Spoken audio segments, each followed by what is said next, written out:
Social মিডিয়াতে যে বিষয়টা আমরা দেখতে পাই সেটা হচ্ছে নেগেটিভ বিষয়গুলো পাবলিক বেশি রেসপন্স করে আমার মনে হয় আর কি। কারণ আমরাও তো সোশ্যাল মিডিয়া স্ক্রল করি, তো সেখানে তো দেখতে পাই যে কোন ধরনের ভিডিওতে কেমন ভিউ আসছে। তো সেই জায়গা থেকে এই কথাটা বললাম আর কি।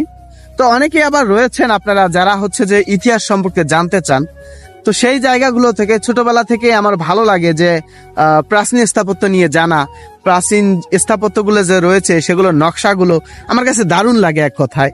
এবং আমাদের উপমহাদেশে আমাদের দেশ বাংলাদেশ স্বাধীন হওয়ার পূর্বে, পাকিস্তান পিরিয়ডের পূর্বে, ব্রিটিশ আমলে বা ওই সময়গুলোতে আসলে আমাদের উপমহাদেশ কেমন ছিল, কেমন ছিল আমাদের হচ্ছে যে দেশের নিয়ম কারণ আইন, এই সব বিষয়ে আমার জানতে খুবই ভালো লাগে।